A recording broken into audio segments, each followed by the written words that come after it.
Oh, hi, it's you. Welcome back to the Black Pill. Let's talk about emerging metaphors, suffering, coffee, and connoisseurs of pain.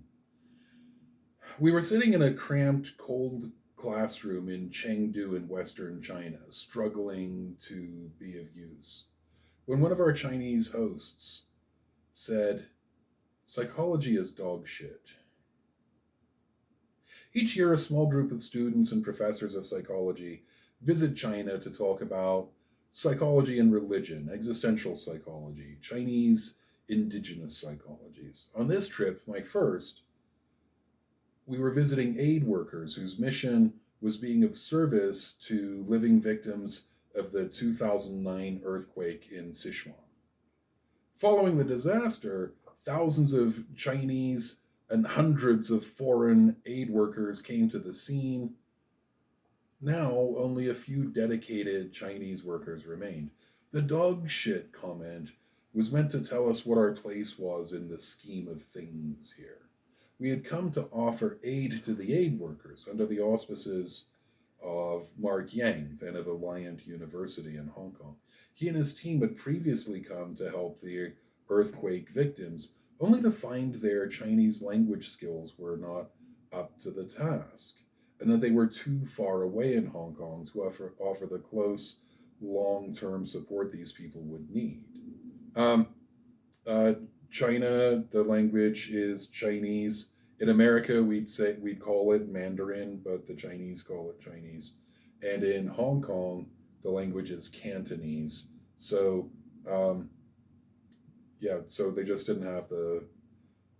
All right, so what would we bring in existential methodology that could be of service to the people who would still be there after we left? The aid workers in Chengdu had seen people come and go before. We were a drain on their time and resources, and others had brought all their expertise on how to deal with people following severe trauma, but nothing about how to be of service specifically to the people of Sichuan who knew nothing of therapy or psychology. So the aid workers were polite and accommodating within their means, but never invited anyone back. So it was with us. We had Dr. Yang's blessing. Oh God, I wrote this thing years ago, and now Dr. Yang is Mark. He's just about my best friend in the world.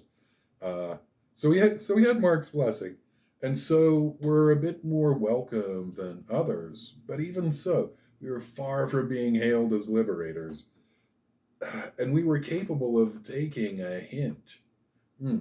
Our job had started as dialogue rather than monologue, but now moved apace toward us sitting quietly and listening. Wow, what we heard from the aid workers was a lot of anger and a lot of fatigue. These workers were protective of the people of Sichuan who had suffered abuses at the hands of foreign missionaries and psychologists, including being offered aid in return for conversion and being included in psychological studies without their permission. And they were tired because they took 3 hours a day to reach the affected area and often saw little they could do to be of any real help. How, they asked, can you offer hope to someone who has lost everything and everyone and just wants their family back? We sat together in this cold classroom. The building had neither power nor heat, and the cracked windows let in enough cold mountain air that even our 20 warm bodies could not warm the space. And we talked about pain. One aid worker said she asked a woman of Sichuan how she could help, and the woman replied, "Can you give me another child?" Another asked to be her sister, and the worker did not know what to say.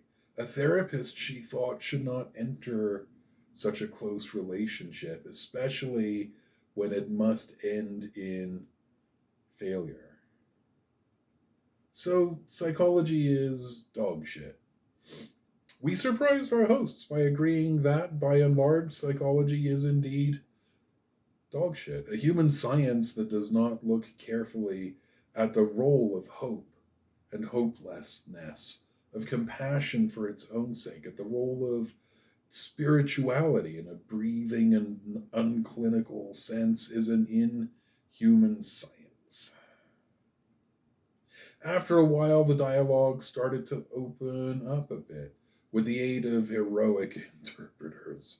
People in Sichuan and the Chengdu relief workers who sacrificed so much to be of service felt extraordinary pain, and there was really not any hope of mitigating or relieving the pain. Relief worker is really a horribly misguided term. So, what could we do for them? And what could they really do for their people out in the province? This metaphor began to develop about understanding the pain in a new way, getting intimate with it, the way a connoisseur of wine can detect flavors the rest of us miss. To an unophile, drinking a glass of wine is a rich sensory experience, while to the layperson, it's just a glass of wine. Good or bad, tasty or regrettable. Maybe you get as far as sweet and dry, red and white. But wine was not a close enough analogy. Wine rarely contains the bitter note that we wanted here. The metaphor changed to coffee. A basic coffee drinker knows it is bitter, but a real connoisseur of coffee knows about bitterness. They can tell an African blend from a South American blend, from a Hawaiian one, by the bitter notes, and know just how long to roast a bean to bring out its flavors for each purpose. Now we knew how to be of help. Our relief workers needed us to just listen to how they were hurt. Their impotence, their burnout, their shared grief and loss, their unreachable goals. And they needed to talk about how they hurt in the moment and have us hear it. The pain was no longer just the pain, but flavors of pain that could be savored and then distilled into some meaning. Did the pain relent? Not to this day. And neither has the pain of the survivors of the Sichuan tragedy, but perhaps it has resolved into something more meaningful than mere suffering. On the second day, the relief workers elaborated their successes. What they had developed in Sichuan was a new kind of therapy, at least new to the visiting American psychologists. It involved knitting circles, sweating alongside men as they pulled rubble from the ground, singing in impromptu groups outside the aid villages, and sometimes, just sometimes, talking about problems in a way we might recognize as therapy. These indigenous therapies did not offer artificial hope, but rather engagement, life as a remedy for life's ills, and relationship as a cure for lost relationships.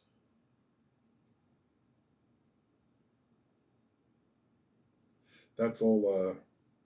That's all I wrote those years ago. There's so much more. There's so much more to this story. Psychology is dog shit. It refers to the Taoist and sometimes Zen story. There's a monk meditating by the side of the road, and the young scamp comes up. The scamp is always destined, spoiler alert, to be the next Buddha. The young scamp comes up and pokes the monk and says, "What are you doing?" And the monk says, "I'm meditating." No, he says, I'm trying to meditate." And the scamp goes, "And you're not meditating, are you?"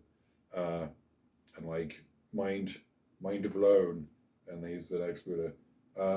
what are you meditating about? The nature of the Tao. Tell me about the Tao. Um, the Tao, says the monk, is everywhere. It's in everything. The Tao is is in the sky, and it's between you and me, and it's the grass. And the young scamp sort of seizes on this and goes, in everything, right? Yeah. So it's in the dirt, right? Yeah, in the trees, yeah. And it's in that pile of dog shit, right? The Tao is dog shit. And the monk, of course, is forced to concur that if the Tao is everything and is in everything, then indeed it is that pile of dog shit. And so there's this deeper meaning that now one of my best friends in the world, Cheng Ren, when he says psychology is dog shit, he's referencing back to this Taoist and sometimes Zen Buddhist story, and he's very surprised that we get it, that we understand the trip that he's laying down. Indeed, much of psychology isn't very good, right? But the psychology that is good is about everything. It's not it's not about diagnosing and treating psychological disorders or worse, mental illnesses. It is about the times when life is shit. And how do we be together without trying to change each other or cure each other? How do we just be together in the worst of times, you know, and not try to be productive, and just know that in not trying, we often we often best succeed. And these relief workers had been visited by lots of Americans who had told them what they were doing was unethical, right? The Freudians especially were telling them that you shouldn't share space with people in these ways. There's a hierarchy to relationship. There's distance that we're supposed to build in. You have to keep the friendships and the family separate from the clinical relationships. And like in America, I mean, mostly for most purposes, yeah, okay. Dual relationships are frowned upon by the APA, but that doesn't mean that you don't. It doesn't mean you keep people at arm's length. It doesn't mean that you should detach from their experience. It might not be helpful to do that.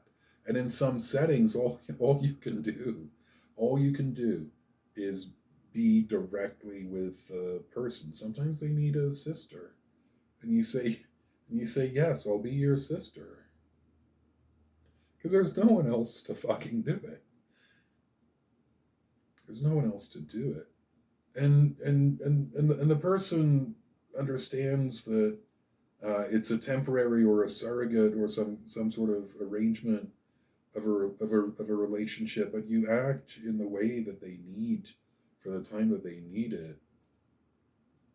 Um, and all the sort of artificial distancing, separating ethics, uh, in this setting, in this time, they were doing more harm than good. These these relief workers were ashamed of the procedures, the system that they had built to help people who lived in the countryside like it was the year 1500, farming rice with hand tools, like it's 500 years ago.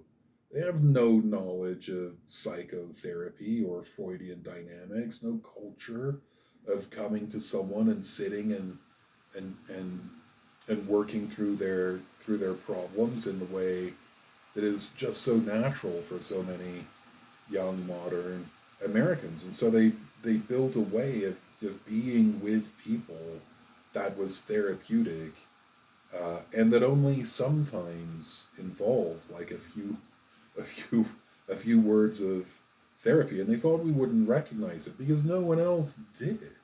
and they thought we would criticize it because everyone else did. But if what you have to do to get the person to open up to you in even the slightest degree is go out to the job site and help them nail up beams and put up drywall, uh, and then you're there for 4 hours working a shift alongside them, and one time in that 4 hour shift they look at you and they see the therapist for a second and they go, this village can never replace what we lost. And you get like 15 seconds to be with them in that hopeless, dejected space. And then they're back to hammering and drilling and cutting, and you're there. And they thought that we would see that as this big waste of worse worse than worse than a waste of time. And so I don't know why I ended this little article here when I think I wrote it for a New Domain a bunch of years ago, probably 2012. I don't know why I ended it there.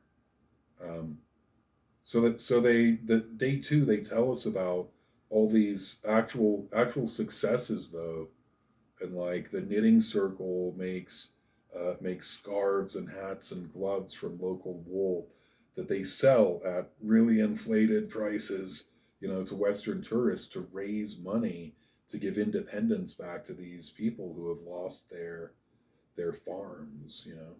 Their rural culture is gone, and they're living in these concrete like apartment blocks in a way that they have never lived. Their families have never lived in those ever before in history, and